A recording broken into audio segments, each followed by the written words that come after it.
اهلا بيكم، يا رب تكونوا بخير. النهارده هنعمل مع بعض كفتة الفراخ بطريقة سهلة جدا وبسيطة وسريعة كمان، وهقول لكم ازاي نفرزها وكمان نسويها بكذا طريقة علشان رمضان، للي مش حابب كمان ان هو يعملها مقلية زي ما احنا عاملينها النهارده. طريقتها سهلة جدا ومكوناتها بسيطة، مش محتاجة منكم مكونات كتير ولا اي حاجة، وبتبقى طرية وحلوة جدا زي ما انتوا شايفين. يلا مع بعض نشوف الفيديو بتاع النهارده والطريقه والمقادير. بس لأول مرة تشوفوا قناتي ما تنسوش تعملوا لايك كتير للفيديو علشان يوصل لأكبر عدد من المشاهدين، وكمان اشتراك في القناة اللي لسه جداد على القناة. ويلا على طول نبتدي. هستخدم النهارده كيلو من صدور الفراخ الفيليه. غسلتها طبعا كويس ونقعتها حوالي نص ساعة في مية وملح وعصير نص ليمونة. بعد كده بنشطفها ونسيبها تتصفى كويس جدا من المية، دي نقطة مهمة قوي، لازم نسيبها تتصفى كويس جدا من أي سوائل فيها. بعد كده قطعتها مكعبات زي ما انتوا شايفين، وتقدروا تستخدموا مزيج من الصدور والأوراق المخلية لو حابين. هاخد بقى الفراخ وهفرمها في الكبة، وانا قسمت الكمية على مرتين علشان تكون اسهل وتتفرم معايا بسرعة ما تاخدش وقت. واحنا بنفرم الفراخ مش عايزين نفرمها فرم جامد، يعني مش عايزين نفرمها فرم تكون ناعم قوي، عايزينها تبقى يعني قطع صغيرة خالص، يعني بالشكل اللي انتوا شايفينه ده كده بتبقى طعمها احلى. حطيت بقى الفراخ في بولة كبيرة وهضيف بقى عليها الإضافات بتاعتها. ضفت معلقتين كبار من معالق الطعام من البقسماط الناعم، وكمان ضفت معلقة ونص كبار من النشا. هضيف دلوقتي معلقة صغيرة من الملح، ونص معلقة صغيرة فلفل أسود، ونص معلقة صغيرة من الكزبرة، معلقة صغيرة من الثوم والبصل الباودر، ونص معلقة بس صغيرة من البابريكا، ما تكتروش منها علشان ما تغمقش الكفتة. نص معلقة صغيرة من الجنزبيل، وكمان رشة صغيرة جدا من القرفة والحبهان المطحون، يعني شوية صغيرين كده على طرف المعلقة، مش كتير علشان ما يغيروش الطعم. هبتدي بقى اعجن كل المكونات دي مع بعض كويس قوي، وكنت نسيت اضيف معلقة صغيرة من البيكنج باودر، ضفتها وكمان قلبت المكونات او قلبت الكفتة وعجنتها كويس جدا. اللي حابب ان هو يضيف معلقة كبيرة من الزيت ممكن، او معلقة كبيرة من الزبدة او السمنة، تقدروا تعملوا ده لو حابين. انا مضفتلهاش بصراحة ولا زيت ولا سمنة ولا اي حاجة، وكانت طرية وحلوة قوي من جوه. كمان من الحاجات المهمة علشان الكفتة ما تطلعش ناشفة معاكم، ان عجينة الكفتة ما تبقاش متماسكة قوي او ما تبقاش ناشفة قوي، بتكون بتلزق كده بسيط في ايدينا، يعني ما نضيفلهاش كمية كبيرة من البقسماط او النشا علشان ما تبقاش متماسكة قوي او ناشفة معاكم بعد التسوية. يعني هي بتبقى بتلزق شوية كده في ايدينا، فبندهن ايدينا بشوية صغيرين من الزيت ونبتدي نشكل الكفتة بالطريقة دي. انا شكلتها على شكل الاقراص، تقدروا كمان تعملوها على شكل صوابع او اي اشكال انتوا حابينها. ممكن لو حابين كمان تفردوها في صينية تكون متبطنة بكيس بلاستيك وتفردوها برضو بنفس السمك، وبعدين تقطعوها يعني زي فكرة الناجتس كده.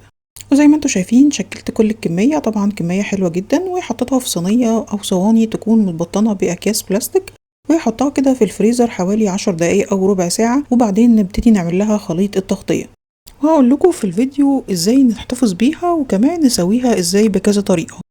تعالوا نحضر خليط التغطية. هحتاج لحبتين من البيض، ضفت عليهم رشة صغيرة من الفلفل الأسود، وهضيف كده حوالي معلقتين كبار من المية علشان نخفف بيهم البيض شوية. أنا بصراحة مش بحب أضيف حليب أو لبن مع اللحوم اللي بتكون لسه مش مستوية أو نية، لأن ده بيخلي الطبقة الخارجية تاخد لون بسرعة أو تغمق بسرعة من غير ما تكون استوت كويس من جوه. هستخدم كمان البقسماط الناعم وشوية من الدقيق، وبديل البقسماط ممكن تستخدموا البانكو أو كمان الكريسبي أو خلطة الكريسبي اللي بتبقى عند العطار لو حابين. طلعت بقى الكفتة من الفريزر وبتبقى متماسكة بالشكل اللي انتوا شايفينه ده. هبتدي بقى احطها في شوية من الدقيق، اغلفها كويس قوي بالدقيق وانفض منها كل الدقيق الزيادة، وبعدين احطها في البيض او خليط البيض برضو اغلفها كويس، وبعد كده في البقسماط ونغلفها كويس جدا طبعا بالبقسماط، ونضغط كده البقسماط عليها علشان يمسك عليها كويس. اللي مش حابب ان هو يعمل الكفتة دي مقلية خالص ومش حابب ان هو يعمل الخليط بتاع التغطية ده، تقدروا تحتفظوا بالكفتة كده لغاية ما تتجمد في الفريزر، وبعد كده نحطها في علبة ونفصل بين طبقات بأكياس بلاستيك ونطلعها تفك. ممكن نسويها في طاسة فيها معلقتين زيت كده ونسويها زي فكرة البرجر، وممكن نزود عليها شوية من البصل المقطع والفلفل الألوان وشوية من الطماطم ونغطي عليها ونسيبها تستوي، أو نكمل سواها في الفرن مع الخضار برضو بتبقى حلوة جدا. ممكن كمان نشوحها في طاسة ونعمل معاها شوية من الصوص الأبيض برضو هتبقى حلوة قوي. يعني الأفكار كتير وتقدروا تشكلوها على الشكل اللي انتوا عايزينه. بعد ما غلفت الكفتة زي ما شفتوا كده حطيتها برضو حوالي 10 دقايق في التلاجة علشان الطبقة الخارجية دي تتماسك عليها، وبعد كده نبتدي نحمرها.